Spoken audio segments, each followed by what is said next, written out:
The forest breathed around me, all rustling leaves and distant owl calls, the kind of silence that only exists miles from civilization. I adjusted the straps on my pack and checked my compass one more time, though I knew these trails better than the lines on my own palms.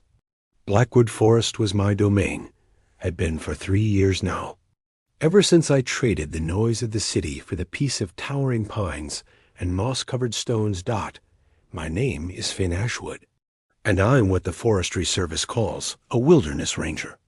What that actually means is I spend weeks at a time alone, checking trail markers, documenting wildlife, and occasionally pulling lost hikers out of situations their GPS units got them into. It's lonely work, sure, but lonely suits me just fine. People are complicated. Trees are honest. Tonight was supposed to be routine. A circuit around the northern quadrant, camp by Crater Lake. Back to the ranger station by Thursday. Simple, except the sky had other plans. The first streak of light tore across the darkness around midnight, bright enough to cast shadows through the canopy. I stopped mid-step, watching as it arced overhead, burning green and gold, too slow to be a meteor, too erratic to be a satellite. It disappeared beyond the ridge, and then the forest went silent. Not peaceful silent, wrong silent. Even the insects stopped chirping. I should have radioed it in, should have marked my position and waited for instructions. Instead, I found myself pushing through underbrush, following the direction of that falling star with nothing but my flashlight and a curiosity that had gotten me into trouble before. The terrain grew rougher as I climbed. My boots slipped on loose shale, and branches clawed at my jacket. The smell hit me first, sharp and chemical, like burning copper mixed with something sweet and organic. Then I saw the glow through the trees, pulsing faintly, blue and silver. The clearing opened before me like a wound in the earth. Trees lay flattened in a radius, their trunks sheared clean, bark stripped away. In the center sat what my brain struggled to classify as anything other than impossible. A craft, maybe 20 feet long, shaped like a teardrop made of liquid metal that still rippled and shifted. Panels hung open, sparking weakly, and the ground beneath it had fused into black glass. I approached slowly, every instinct screaming that this was beyond my pay grade. The craft was dying. That much was clear. Whatever power source it had was failing, the glow dimming with each pulse. I circled it carefully, flashlight beam dancing over symbols etched into the hull, flowing script that hurt to look at too long, like my eyes couldn't quite focus on the shapes. That's when I heard it. A sound so faint, I almost missed it beneath the crackling of damaged systems. A breath, ragged and weak, but unmistakably alive. I found her wedged between two collapsed sections of the craft's interior, half buried in debris that glowed with residual heat.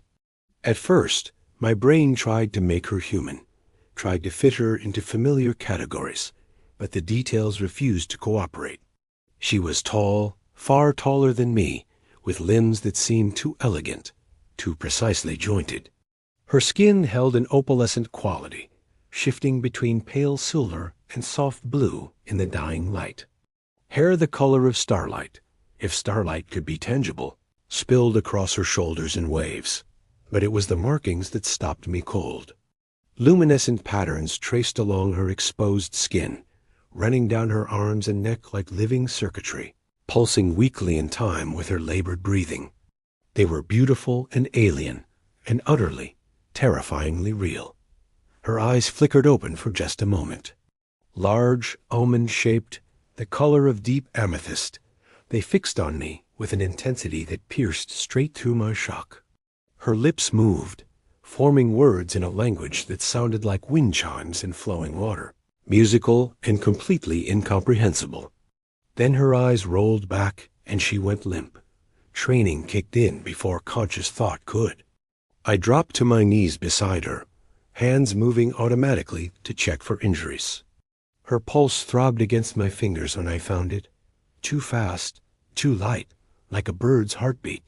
Blood, or something similar, seeped from a gash across her shoulder, the liquid shimmering with an iridescent quality that made my stomach flip. I pulled my emergency med kit from my pack, hands surprisingly steady, despite the absurdity of the situation. The wound needed pressure, needed to be cleaned and wrapped, and whether she was human or not, basic trauma care was universal. I worked quickly, using water from my canteen to rinse away the strange blood, then applied antiseptic. That probably wasn't designed for alien biology, but was better than nothing. She moaned softly as I wrapped gauze around her shoulder, the sound cutting through me. I found myself talking to her, keeping my voice low and calm like I would with a spooked animal. "Hey, it's okay. You're going to be okay. I don't know what you are or where you're from, but you're not dying in my forest tonight. That's not happening." The craft gave a violent shudder, and somewhere deep in its guts, something exploded with a muffled hump. Flames licked out from the interior, spreading fast. I made a decision born of pure instinct and probably profound stupidity. I hooked my arms under hers and pulled. She was heavy, solid in a way that suggested density I couldn't comprehend, but adrenaline is a wonderful thing. I dragged her clear of the wreckage, boots skidding on glass-smooth earth, muscles screaming in protest. We made it maybe 30 feet before the craft's power core decided it had enough. The explosion wasn't loud. That's what I remember most clearly. It was silent, a compression of air and light that felt like the universe holding its breath, and then a wave of force that knocked us both flat. I covered her instinctively, feeling the heat wash over us, hearing debris rain down through the canopy. When I dared to look up, the craft was gone. Just gone. In its place was a crater of smooth obsidian glass, still glowing faintly red, and scattered fragments that dissolved like snow in sunlight as I watched. She lay beneath me, unconscious but breathing, those luminescent markings on her skin pulsing more steadily now, like whatever energy they channeled was stabilizing. In the aftermath, with smoke curling around us and the impossible reality of the situation settling in, I had exactly one coherent thought. My cabin was 3 miles south. I had emergency supplies there, shelter, a radio if things got desperate. Getting her there would be brutal, but leaving her here wasn't an option. The Forest Service could ask their questions later. Right now, this strange, beautiful, utterly alien woman was my responsibility. I adjusted her weight across my shoulders in a fireman's carry, her unusual frame making the position awkward, and started walking. Every step was agony. My legs trembled, back ached, lungs burned. But I kept moving, one foot in front of the other, because sometimes that's all you can do. "Don't die on me," I muttered into the darkness, more prayer than command. I've got terrible luck with first impressions, but I'd really like this one to work out. Her fingers twitched against my shoulder, and for just a moment, I felt warmth spread from where she touched me, soothing and strange. Then nothing, just the weight and the walk, and the knowledge that my quiet, simple life had just become impossibly complicated. The cabin lights appeared through the trees like a benediction. I'd never been so grateful to see that ramshackle structure in my life. Dawn filtered through the cabin windows in pale strips, illuminating dust motes that danced above the figure on my bed. I sat slumped in the chair across the room, watching her breathe, still half convinced I'd dreamed the entire night. But the torn gauze on the floor, the mud tracked across my usually clean floorboards, and the unconscious alien woman currently occupying my only bed suggested otherwise. I'd managed maybe an hour of sleep, too wired on adrenaline and confusion to do more than doze. Every time I closed my eyes, I saw that craft dissolving into nothing, saw those purple eyes staring through me with impossible awareness. Now, in the growing light, she looked almost peaceful. The luminescent markings on her skin had faded to a soft glow, barely visible, and her breathing had evened out to something resembling normal. The sound of an engine cut through the morning quiet. I jerked upright, heart hammering, before recognizing the distinctive sputter of Dorian's ancient pickup truck. Of course. I'd completely forgotten he was scheduled to bring supplies today, that I met him on the porch before he could knock, slipping outside and closing the door firmly behind me. Dorian Vale stood there, supplies box balanced on one hip, gray eyebrows raised in question. He was ex-military, built like a bear, with a grizzled beard and suspicious eyes that missed exactly nothing. "You look terrible," he said by way of greeting. "Thanks. Love you too. Rough night?" He moved a step past me, but I blocked the door. "Actually, now's not a great time." Dorian's eyes narrowed. "Finn, we've been friends for 3 years. I've seen you sick, drunk, and once covered head to toe in poison ivy. What's going on?" I opened my mouth to fabricate something believable, but the universe decided to handle the explanation for me. From inside the cabin came a crash, the sound of something heavy hitting the floor, followed by a stream of melodic syllables that were definitely not English. Dorian's hand moved to his belt, where I knew he kept a pistol despite being retired. "Who's in there?" "It's complicated, uncomplicated, fast." I sighed, running a hand through my hair. "Promise you won't shoot first and ask questions later?" "Finn, I mean it, Dorian. What's inside is going to challenge everything you think you know, and I need you to stay calm." His jaw tightened, but he nodded once. I opened the door.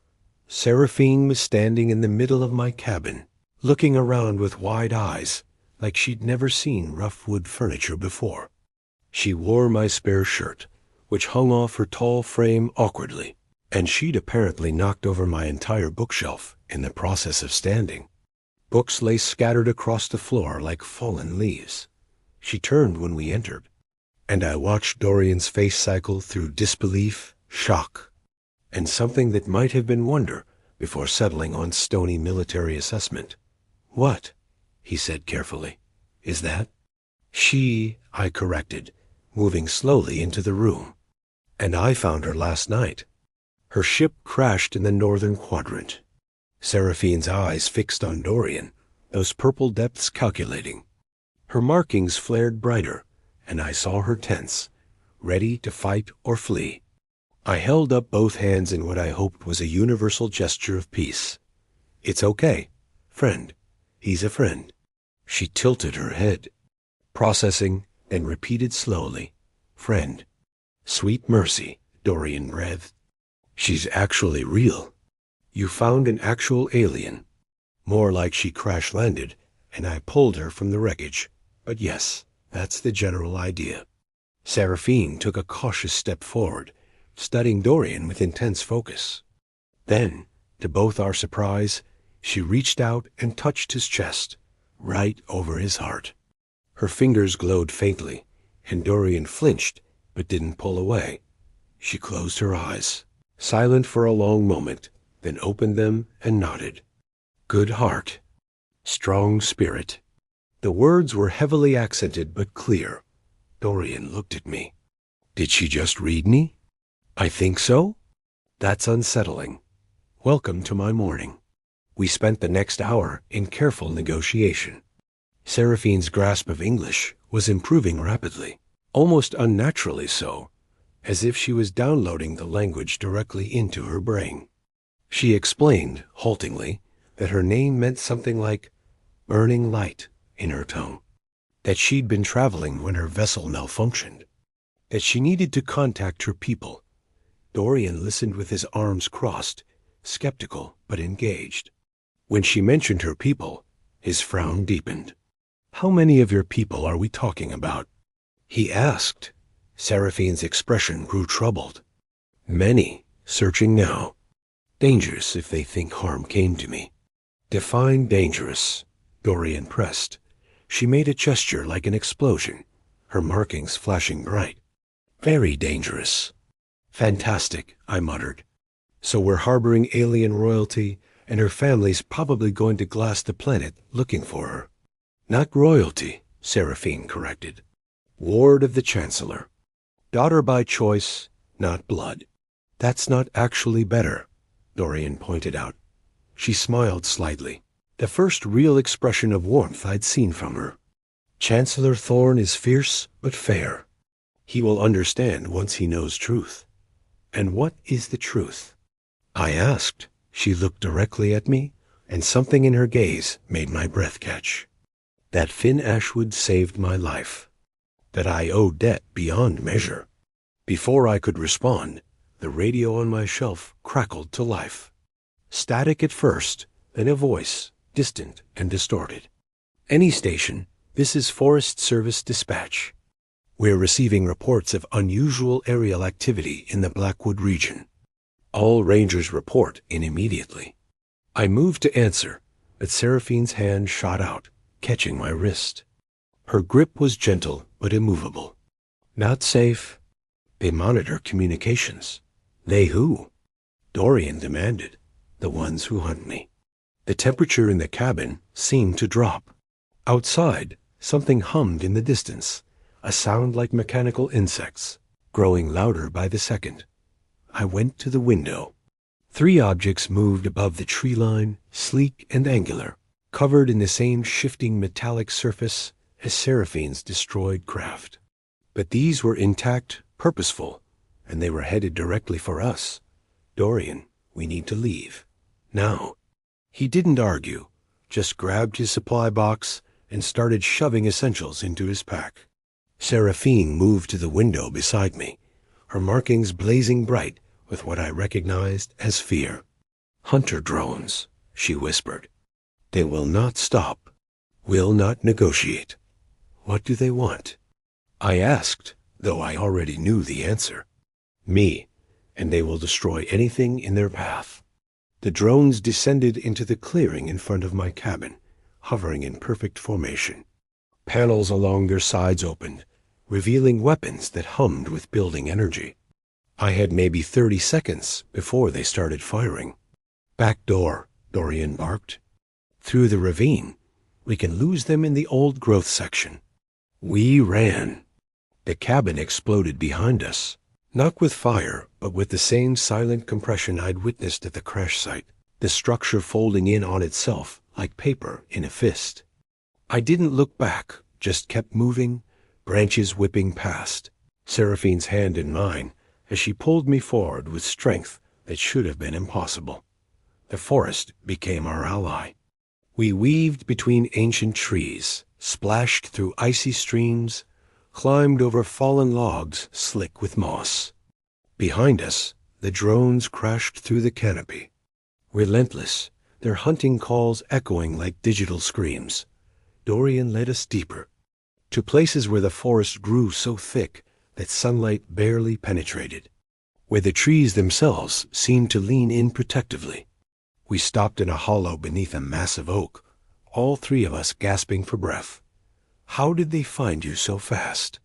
Dorian demanded. Seraphine touched her shoulder, where I'd bandaged her wound. Her expression turned bitter. Tracker. Embedded in my skin. Standard protocol for wards of high officials. Can you remove it? I asked Dot. She nodded slowly. Painful. But yes, do it. What followed was something I'd never forget. Seraphine sat against the oak trunk, took a deep breath, and pressed her fingers to her shoulder. Her markings blazed white-hot, and she made a sound between a gasp and a growl. Her skin split open, not with blood but with light, and she pulled free a device the size of a grain of rice that pulsed with angry red. Illumination. She crushed it between her fingers. It died with a pathetic squeal. That should buy us time, she said, breathing hard. Time for what? Dorian asked the question I was thinking. Seraphine looked up at the sky, barely visible through the canopy. For Chancellor Thorne to arrive. For me to explain. For your world to change forever. She turned to me then, and in her eyes I saw gratitude, fear, and something else I couldn't name. I am sorry, Finn Ashwood. You wanted peace in your forest. Instead, I brought war. I should have been angry, should have regretted everything. But looking at her, this strange, fierce, beautiful being who'd fallen into my life like a meteor, I found I couldn't. We'll figure it out, I said, with more confidence than I felt. We always do. Dorian snorted. Speak for yourself. I just wanted to deliver supplies. Despite everything, we laughed. Brief and desperate, but real. And somewhere above us, beyond the clouds, I knew ships were gathering. And the peaceful life I'd built was about to become very, very complicated. The sky tore open at sunset. We'd been hiding for hours, moving through the densest parts of Blackwood Forest, avoiding the hunter drones that swept overhead in widening search patterns. My legs ached, my throat was raw from breathing hard, and I'd lost count of how many times we'd barely avoided detection. But as golden light filtered through the trees, painting everything in amber, the forest itself seemed to hold its breath. Then came the sound. Not an explosion or a roar, but a deep harmonic vibration that I felt in my bones before I heard it. The air shimmered, and reality seemed to fold at the edges. Dorian grabbed my arm, pointing upward with his other hand. Through breaks in the canopy, I saw it.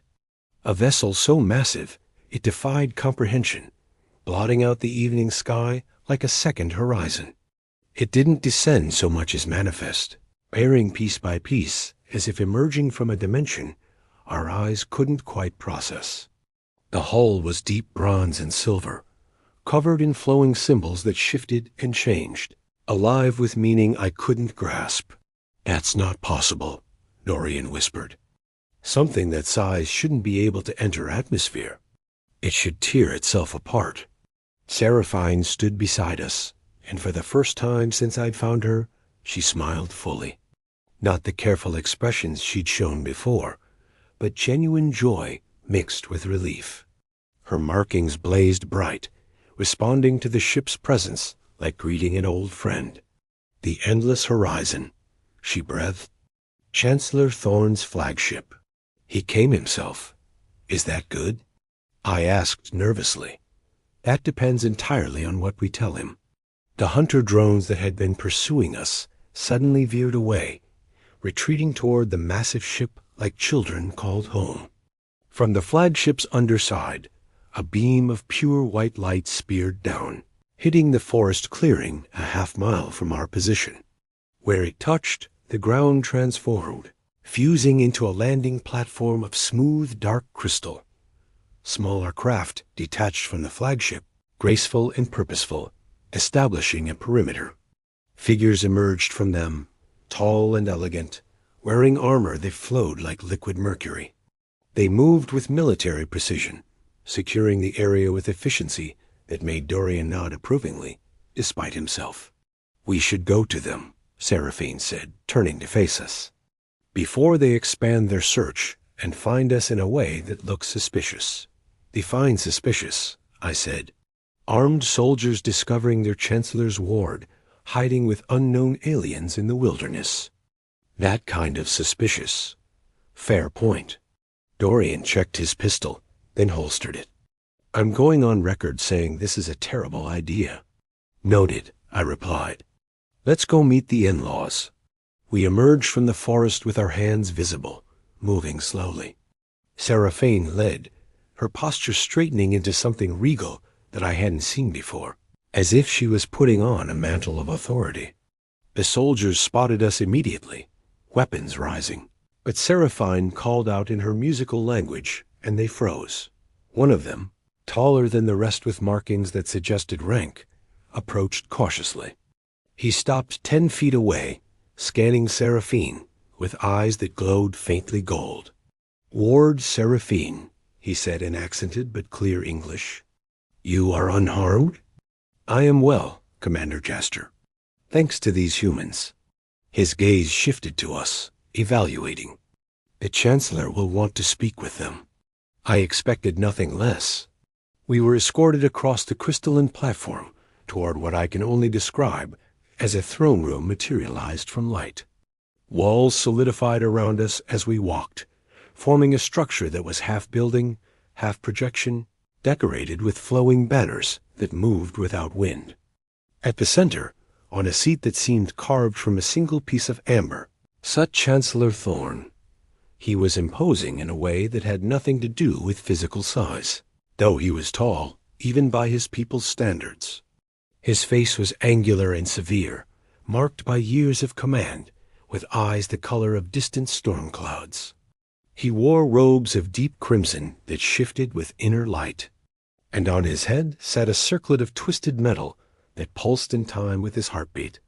Seraphine approached and did something between a bow and a gesture of respect, hands pressed together before her chest. "Chancellor, Father, I have returned." His expression cracked, just for a moment, showing relief so profound it was almost painful to witness. Then the mask of authority returned. "Seraphine, your vessel's destruction triggered every alarm on the endless horizon. We feared the worst. I nearly met the worst, but I was saved." She gestured to us. "By Finn Ashwood and Dorian Vale, humans of this world." Chancellor Thorn's gaze fixed on us, and I understood why people spoke of being weighed and measured. He saw everything: my nervous stance, Dorian's military bearing, the dirt under our nails and exhaustion in our faces. "Approach," he commanded. We did, though every instinct screamed to run. Up close, the Chancellor radiated power like heat from a furnace. When he spoke, his voice carried harmonics that made my chest vibrate. "You pulled my daughter from her wrecked vessel," he said. It wasn't a question. "Yes, sir," I managed. "She was injured. I couldn't just leave her. Many would have. Many have, when faced with the unknown." Dorian spoke up, his military training overriding fear. "With respect, sir, we don't abandon people in need. That's not who we are." The Chancellor studied him. "You are a warrior." Was retired. Once a warrior, always a warrior. The soul does not retire. He turned back to me. "And you, Finn Ashwood? What are you?" I hesitated. What was I? A ranger? A loner? Someone who'd run from the world? I'm someone who tries to do the right thing, even when it's terrifying. Something flickered in the Chancellor's eyes. Approval, maybe. Or amusement. He stood, towering over us, and I braced for judgment. Instead, he placed a hand on Seraphine's shoulder, gentle despite his imposing presence. "Tell me everything," he said to her. She did. The malfunction, the crash, waking to find me bandaging her wounds. The drones, the flight through the forest, the tracker she'd removed. Through it all, Chancellor Thorn listened without interrupting, his expression unreadable. When she finished, silence stretched. Then he did something unexpected.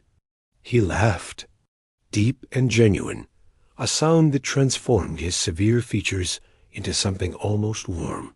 The endless horizon and its full battle fleet, scrambling across star systems. Diplomatic incidents narrowly avoided. 3 ambassadors having simultaneous nervous collapses. And you were rescued by a forest ranger with a medical kit and good intentions. "He saved my life," Seraphine said firmly. "Both of them did. They deserve recognition, not mockery. I do not mock." The Chancellor's expression sobered. "I marvel, and I recognize courage when I see it." He turned to face us fully. "Finn Ashwood, Dorian Vale, by the old codes of my people, a life debt is owed. You may ask of me one boon, within reason, and I will grant it." My mind reeled. A boon? From an alien chancellor with a ship that could probably vaporize continents? Dorian looked equally stunned. "We don't need anything," I said, the words coming out before I could think them through. "We helped because it was right. Not for reward." Chancellor Thorn tilted his head. "Curious. Most beings immediately calculate advantage when offered such a gift. We're not most beings, Dorian said dryly. No, you are not. The Chancellor seemed to reach a decision. Then I offer instead knowledge and friendship. The endless horizon will maintain orbit here for one solar cycle. You may visit, learn, see wonders your world has not yet imagined. And when we depart, you will carry with you communication devices.